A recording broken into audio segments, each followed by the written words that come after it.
नमस्ते, good morning. तो आज हम अपनी जर्नी को अपने गुरु और टीचर्स के आशीर्वाद से आगे बढ़ाते हैं।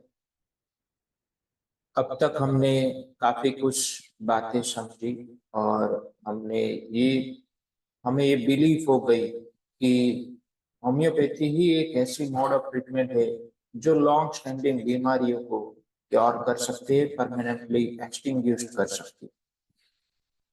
तो अब हम उसके अगले पड़ाव की ओर चलते हैं। हमने एफोरिज्म नंबर 3 में समझा था हमें चाहिए क्योर करने के लिए कौन कौन से नॉलेज, उसमें से नॉलेज ऑफ मेडिसिन यानी कि what is to be cured in disease, knowledge of disease, what is to be cured in disease, knowledge of medicine.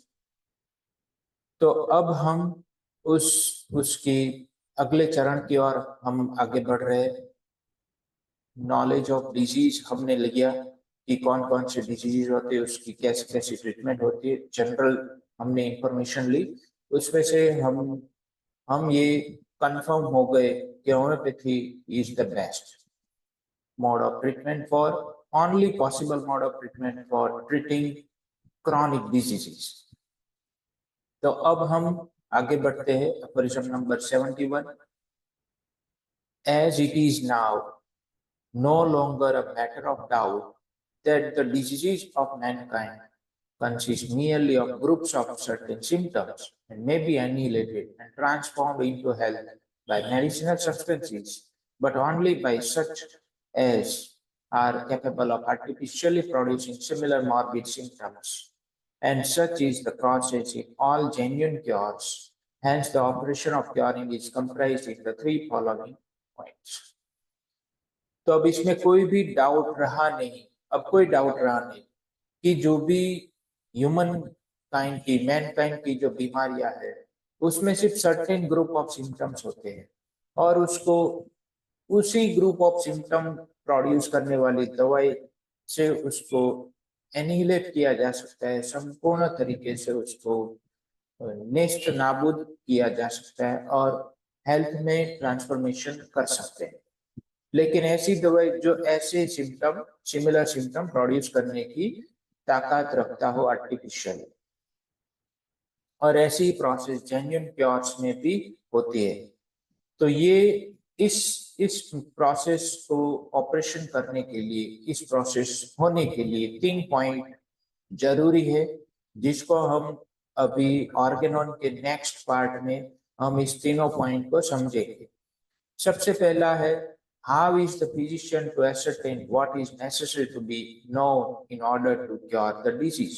Disease को क्योर करने में फिजिशियन को क्या क्या जानने की जरूरत है, पहला पॉइंट। दूसरा point, how is he to gain a knowledge of the instruments adapted for the cure of the natural disease, the pathogenetic powers of the medicines. Physician कैसे उन दवाइयों की नॉलेज पा सकता है कि जिससे उसको नेचुरल डिजीज को क्योर करना है, ऐसी दवाइयों की पावर के बारे में, पैथोजेनेटिक पावर के बारे में वो कैसे जान सकता है। तीसरा point, what is the most suitable method of employing these artificial morbific agents, medicines for the cure of the natural disease? अब ये नॉलेज आ गई, अब पता चल गया कि डिजीज में क्या क्योर करना है और कौन सी दवाइयों की क्या इफेक्ट है, ये पता चल गया। बाद में तीसरा पॉइंट आता है इसकी एप्लीकेशन कैसे की जाए, यानी कि कैसे हम सूटेबल तरीके से इन दवाइयों का यूज करें जिसकी इफेक्ट हमें पता है कि वो क्या प्रोड्यूस कर सकते हैं आर्टिफिशियल। तो ये है एफोरिज्म नंबर 71। 72, यहाँ से हमारी जर्नी स्टार्ट होती है फ्रॉम द पॉइंट 1 कि फिजिशियन को क्या क्या जानने की जरूरत है, वो हम अब समझने वाले हैं। अप टू एफोरिज्म नंबर 104 ये पार्ट यहाँ तक चलेगा कि पहला जो फर्स्ट पॉइंट है वो यहाँ तक चल गया एफोरिज्म नंबर 104 तक। तो सब साथ में बने रहे क्योंकि ये काफी इंपॉर्टेंट पॉइंट चलने वाले हैं। With respect to the first point, the following will serve as the general preliminary view. अब जो भी व्यूज आएंगे वो जनरल व्यूज होंगे अप टू एफोरिज्म नंबर 104। धीरे धीरे कुछ स्पेसिफिक पॉइंट भी हमें हनुमान सर बीच बीच में कहेंगे कि इस केस के लिए ये इंपॉर्टेंट है। The disease to which man is liable are either rapid morbid processes of the abnormally deranged vital force, which have a tendency to finish their course more or less quickly, but always in a moderate time. These are termed as acute diseases.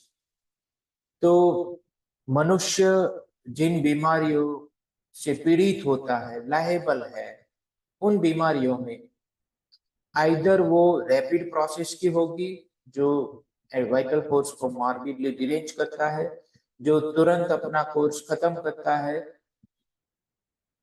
Moderate time में, इसको acute diseases कहते हैं।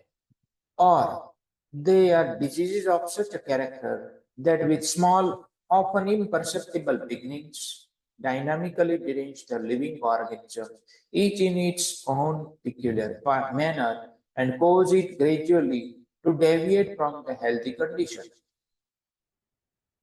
तो दूसरी एक तो ये acute disease हो सकता है, या फिर दूसरा क्रॉनिक डिजीज, जो ऐसे कैरेक्टर का डिजीज है जिसमें स्मॉल बिगिनिंग होती है, इम्परसेप्टिबल, ऑफन इम्परसेप्टिबल, यानी कि पता ही नहीं चलता कहाँ से शुरुआत हुई। तो ये एक इम्पोर्टेंट पार्ट है जो आपको समझना होगा।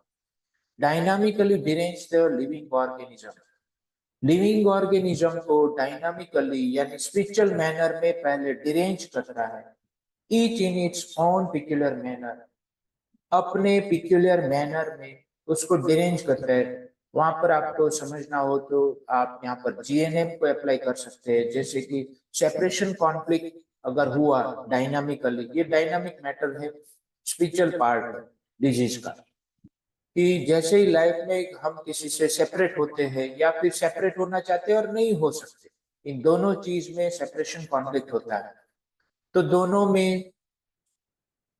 दोनों से जो जो उसकी ये पिक्यूलियरिटी है सेपरेशन की, वो उसकी एपिडर्मिस को अफेक्ट करेगा, यानी कि उसके पिक्यूलियर मैनर में ही वो जैसे जैसे वो जिस तरीके से वो डायनामिकली डिरेंज होगा, उस तरीके से वो उसके पिक्यूलियर मैनर में वो अफेक्ट होगा।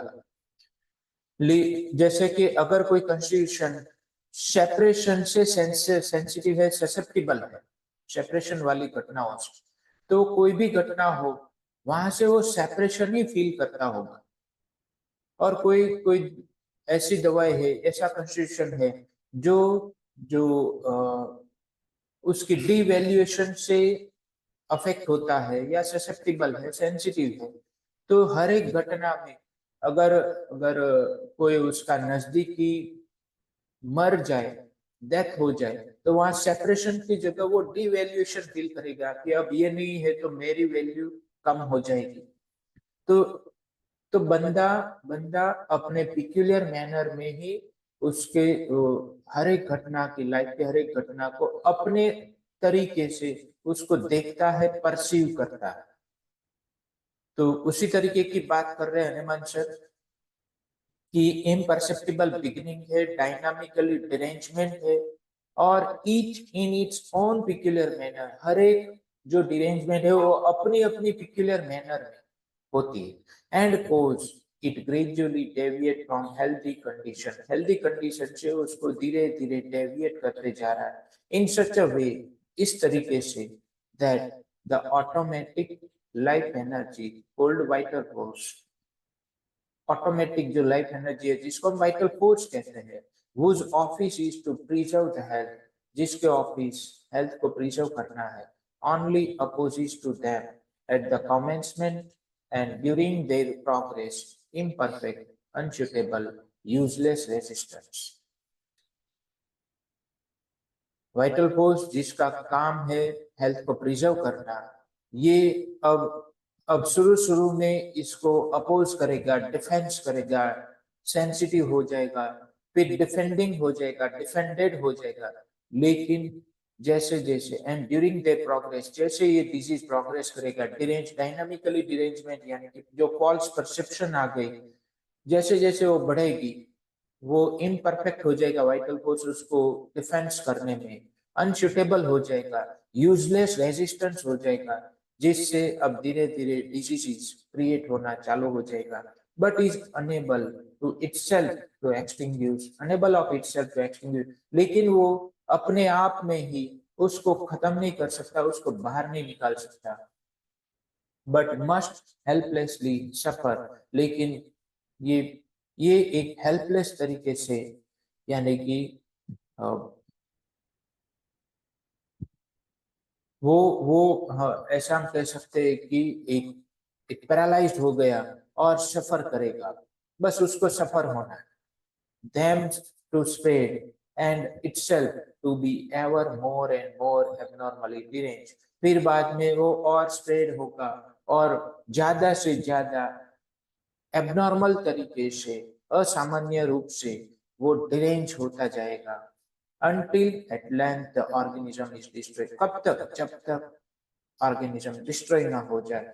These are now chronic diseases, इसको क्रॉनिक डिजीजेस कहते हैं। They are caused by infection with chronic miasm, ये जो बीमारियां है वो क्रॉनिक माइजम के इन्फेक्शन से होती है। तो आज के सेशन को हम यहाँ स्थगित करते हैं, कल फिर से हम नई अंडरस्टैंडिंग के साथ आपके साथ जुड़ेंगे, तब तक के लिए thank you, good bye, take care, love you all.